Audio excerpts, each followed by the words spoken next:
샬롬. 오늘도 하나님 말씀 앞에 나오신 여러분 환영합니다. 우리 함께 기도하겠습니다. 하나님, 오늘도 우리에게 귀한 말씀을 주시니 감사합니다. 이 말씀을 통해서 우리의 심령이 하나님이 주실 수 있는 지혜와 용기로 가득할 수 있게 하여 주시옵소서. 하나님, 세상이 주는 것들은 나에게 오히려 한계를 주고 불안과 초조를 줍니다. 주여, 하나님이 주시는 능력으로 이 세상의 빛과 소금의 역할 감당할 수 있도록 이 시간에 말씀이 깨달아지는 은혜 허락하여 주시옵소서. 예수님의 이름으로 기도했습니다. 아멘. 오늘 함께 살펴볼 말씀 누가복음 1장 18절에서 25절, 누가복음 1장 18절에서 25절까지 함께 살펴보도록 하겠습니다. 오늘도 성실하신 우리 아버지 하나님을 찬양합니다. 누가복음 서두가 계속 이어지고 있어요.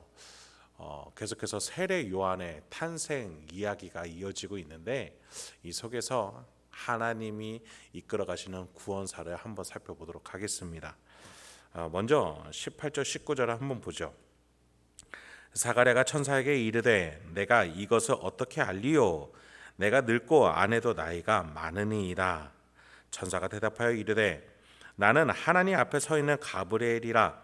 이 좋은 소식을 전하여 네게 말하라고 보내심을 받았노라. 제사장직을 수행하기 위해서 성전에 있다가 주의 천사를 만나게 된 사가랴였습니다. 그는 아내와 불임 부부였어요. 그리고 나이가 많았는데 주의 천사가 세례 요한을 낳을 것이다. 그런데 그는 엘리야와 같이, 즉 이스라엘에게 있어서 최고의 선지자라고 칭송받았던 그와 같은 자로서 능력을 가지고 하나님께 귀의씀 받을 것이다 라는 예언을 받게 됩니다. 이 사실에 대해서 사가랴는 의심을 갖게 됩니다. 18절에 보니까 내가 이것을 어떻게 알리요? 내가 이것을 완전히 못 믿겠다라는 반응보다는 내가 지금은 주의 천사를 봐서 알 수 있겠지만 이것을 어떻게 다른 이에게 말할 수 있을런지, 특히 아내에게 뭐라고 말해야 될지 모르겠습니다. 징표를 구합니다 라는 의미 정도로 해석할 수 있겠어요. 그러한 연유는 내가 늙고 아내도 나이가 많기 때문 아니겠습니까? 합리적인 생각으로 우리의 당연한 반응이죠. 그런데 주의 천사는 19절에서 뭐라고 말합니까? 먼저 자신의 이름을 밝힙니다. 가브리엘이라. 그런데 하나님 앞에 서 있는 가브리엘이라 라고 말해요. 여러분, 이 가브리엘이라는 이름 자체가 하나님의 힘, 하나님의 능력이라는 뜻이에요. 즉 하나님의 힘과 초월적인 능력을 이 세상에 나타낼 때에 그 전령을 가지고 나서는 천사가 바로 가브리엘입니다. 사가랴가 나이가 많아 자녀가 생기지 못할 것이라는 합리적이고 이성적인 생각에 있을 때에 하나님은 그의 생각을 뛰어넘어 그의 생각을 깨기 위해서 가브리엘을 보내셨던 것이죠. 하나님은 힘이 있는 자라 하나님은 능치 못할 것이 없다라는 의미에서 가브리엘을 보내셨던 거예요. 20절에 이렇게 계속해서 메시지를 줍니다. 보라, 이 일이 되는 날까지 네가 말 못하는 자가 되어 능히 말을 못하리니 이는 네가 내 말을 믿지 못함이거니와 때가 이르면 내 말이 이루어지리라 하더라. 우리가 보기에 사가랴가 입이 닫히는, 즉 말을 못하게 되는 벌을 받는 것처럼 가브리엘의 말이 이어지고 있습니다. 여기에서 20절을 보면 능히 말을 못하리니 이는 네가 내 말을 믿지 아니함이라. 마음을 꿰뚫어 봤던 가브리엘이 그가 믿지 못함을 보고 징표를 구하는 것이 합당하지 않다라고 말해주고 있어요. 여러분, 아브라함도요 징표를 구했었고 기드온도 징표를 구했었어요. 사가랴도 하나님의 뜻을 자신이 더 확정하기 위해서 징표를 구한 것이에요. 우리가 그 전 본문에서 사가랴와 엘리사벳 이 부부가 얼마나 하나님 앞에서 행함을 오르게 하기 위해서 애썼는 자였던지를 우리는 누가의 설명을 통해서 들었습니다. 지금 여기서 사가랴가 믿음이 전혀 없고 불순종하고자 하는 마음에 징표를 구한 것이 아님을 압니다. 그렇다면 이것은 벌이 아니라 사가랴의 믿음을 더 증진시키기 위한 가브리엘의 가르침 또는 교훈 정도로 볼 수 있겠습니다. 여러분, 사가랴가 이제 앞으로 당할 일이 뭐예요? 세례 요한을 낳는 것 아니겠습니까? 세례 요한이 누구예요? 좋은 소식을 전하는 예수 그리스도를 예비하는 자예요. 좋은 소식을 전하기 위해서 준비된 자라는 것입니다. 그런 점에 있어서 가브리엘이 좋은 소식을 사가랴에게 가져왔는데 그 좋은 소식에 대해서 반응을 하지 못하는 사가랴에게 네가 복음의 앞에서 입을 닫게 될 것이다. 그러나 내가 기한이 차서 아들을 낳으면 다시 말하게 될 것이다. 그러한 조치는 복음에 합당하면 말하게 되겠지만 복음에 합당치 않으면 말할 수 없는 것이 너의 처지다. 그 의미를 설명해 주고 있는 것이죠. 여러분, 우리도 마찬가지입니다. 우리가 예수 그리스도 앞에서 겸손하고 복음에 반응하면 예수님의 비유와 예수님의 숨어있는 영적인 의미와 세상이 전혀 알 수 없는 미련해 보이는 그 십자가를 우리는 승리로 선포하게 되고 증거하게 됩니다. 우리 마음의 복음에 감동이 없으면 전도는 절대로 할 수 있는 것이 아닙니다.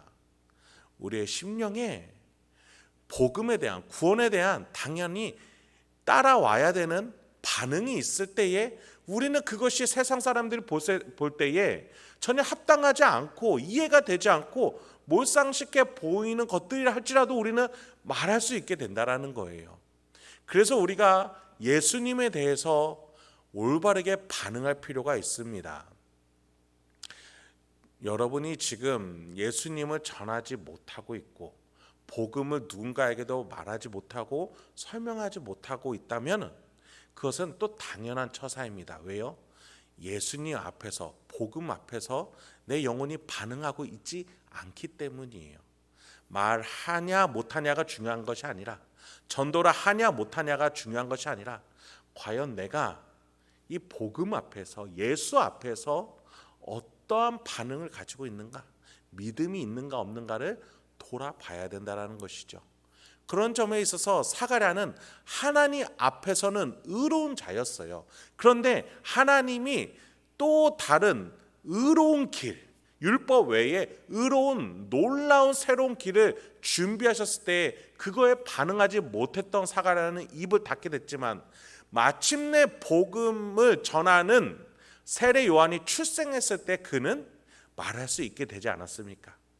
여러분, 우리가 하나님, 내가 전도하기 원합니다. 복음을 선포하기 원합니다. 내 가정과 직장과 일상에 내가 예수를 말할 수 있는 자가 되기 원합니다. 기도하십시오. 이 마음속에 내가 예수를 진정으로 믿을 수 있게, 복음에 대해서 진정으로 내가 믿을 수 있게 주여 나의 마음 가운데도 역사해 주시옵소서. 내가 세상을 향해서 입을 닫고 오히려 침묵하며 하나님 앞에 기도하는 시간이 필요하다는 것이지요. 마침내 내 안에서 예수의 영이 나의 이성과 감정을 주장하실 때에 마치 사가랴가 세례 요한의 기한을 차서 낳을 때처럼 내 안에 하나님 주신 때가 됐을 때 우리는 그 기도의 열매, 그 복음의 열정을 가지게 될 줄 믿습니다. 계속해서 본문을 보도록 하겠습니다. 사가랴가 이렇게 성전 안에서 시간이 지체가 되니까 백성들이요 21절에서 보니까 이상하게 여겼어요. 22절에서 사가랴가 나오니까 그를 맞이했는데 사가랴가 말을 못하는 것 아니겠습니까? 그가 몸짓으로 뜻을 표시하면서 그냥 말 못하는 대로 그대로 있다가 23절에 보니 직무가 다 되는 날에 집으로 돌아가게 되었습니다. 사가랴가 말을 못하게 된 연유에 대해서 이 백성들도 아무도 알 수 없었어요. 그리고 말을 못했다 뿐이지 사가랴가 딱히 문제가 있는 것이 아닌지라 제사장직을 기한이 다 찰 때까지 그대로 있게 되었던 것이죠. 그 후에 그가 집에 돌아가서 아내를 맞이했을 때에 그 두 사람은 어떻게 대화했는지는 모르겠지만 사가랴는 몸짓으로 또는 표시를 해가면서 그림을 그려가면서 뜻을 전했을 거예요. 주의 천사가 나에게 세례 요한이라는 아들을 낳게 될 것이다. 그는 엘리야와 같은 선지자가 될 것이다. 너무나 귀한 복음을 전하게 됐을 거예요. 하나님이 이 어둠의 시대를 지나서 마침내 광명의 빛, 그 복음이 전해지는 그때를 우리의 아들로부터 시작할 것이다 라는 메시지를 받았던 그대로 엘리사벳 자신의 아내에게 주었을 겁니다. 그때의 그 엘리사벳 아내의 반응은 어땠어요? 24, 25절입니다. 이후에 그의 아내 엘리사벳이 잉태하고 5달 동안 숨어 있으며 이르되 주께서 나를 돌보시는 날에 사람들 앞에서 내 부끄러움을 없게 하시려고 이렇게 행하심이라 하더라. 엘리사벳은 주의 천사를 직접적으로 만나지 않았어요. 남편을 통해 전해 들을 뿐이었어요. 그런데 엘리사벳은 지금 이 메시지와 함께 무엇을 또 보고 있어요? 남편이 말을 못하게 된 것을 보았지 않았습니까? 놀라운 것이죠. 이것을 증거로 삼은 것이죠. 하나님이 명확하게 이러한 약속을 주셨구나. 남편이 말 못하게 된 것을 보며 5달 동안 그녀는 숨어서 지냅니다. 이 숨어 지낸다는 것은 뭔가 사람들 시선을 피해서 숨어 지냈다는 것이 아니라 세례 요한을 품게 된 것을 아무에게도 말하지 않고 조심히 다녔다라는 의미를 말해요. 섣부르게 내가 이러한 메시지를 받았다, 나는 아기를 가졌어 라고 말했다간 사람들이 믿지 않을 게 뻔히 보였기 때문이에요. 그래서 어느 정도 5개월이 지나면 이 복중에 아이가 자라서 배가 부풀러 오르는 것이 보일 것이기 때문에 5달 동안 비밀로 했다가 그 다음에 말하게 됐다라는 것이죠. 그러면서 그녀는 뭐라고 고백했어요? 나를 돌보시는 날에 사람들 앞에서 내 부끄러움을 없게 하시려고 이렇게 행하심이라. 고대에 자녀를 낳지 못하는 여인을 향해서 하나님께 돌보심을 받지 못한 자라고, 더 적극적으로 얘기하자면 저주를 받은 자라고 사람들 많이 생각했죠. 게다가 제사장의 아내였어요. 얼마나 사람들이 뒤에서 수군거렸을까요? 그러나 엘리사벳은 이 일을 통해서 하나님이 나를 돌보고 계시고 나를 사랑하고 계신다, 그 증거를 하기 위해서 5달 동안 그녀는 말하지 않고 기다렸던 것이죠.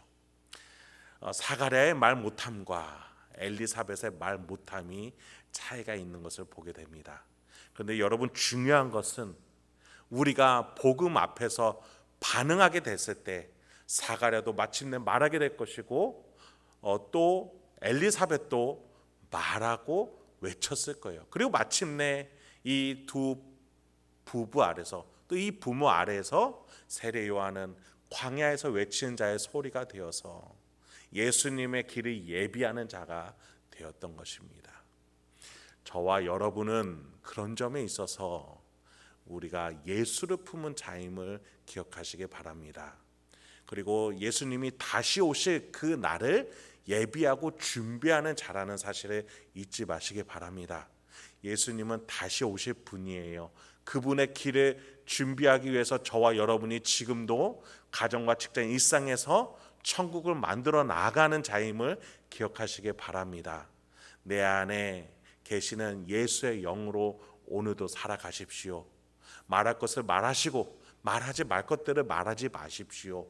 그렇게 내 입술 속에서 하나님의 좋은 소식이 나갈 수 있도록 우리의 마음과 영혼을 관리하시면서 내가 복음에 과연 순종하고 있는가, 예수 그리스도에게 내가 반응하고 있는가, 나 스스로를 돌아보며 우리의 신앙을 견고히 지키고 나의 입술을 주장할 줄 아는 저와 여러분에게 소망합니다.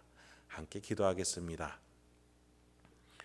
하나님, 오늘도 우리에게 귀한 말씀 주시니 감사드립니다. 오늘도 우리의 심령이 바람에 휘날리는 갈대와 같이 좌우로 흔들리지 아니하도록 주여 도와주시옵소서. 내 안에 계시는 예수 그리스도의 영, 그 성령 하나님으로 우리가 오늘도 명예롭게 침착하게 하루를 살아낼 수 있도록 오늘 이 시간에 우리의 정체성과 나의 위치를 깨닫게 하여 주시옵소서. 주여, 우리는 하나님의 자녀입니다.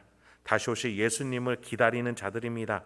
그 주님이 다시 오실 때에 우리에게 면류관을 요구하실 터인데 우리가 가정과 직장 일상에서 예수 그리스도의 이름으로 복음으로 성령 하나님과 함께 승리할 줄 아는 우리가 되게 하여 주시옵소서.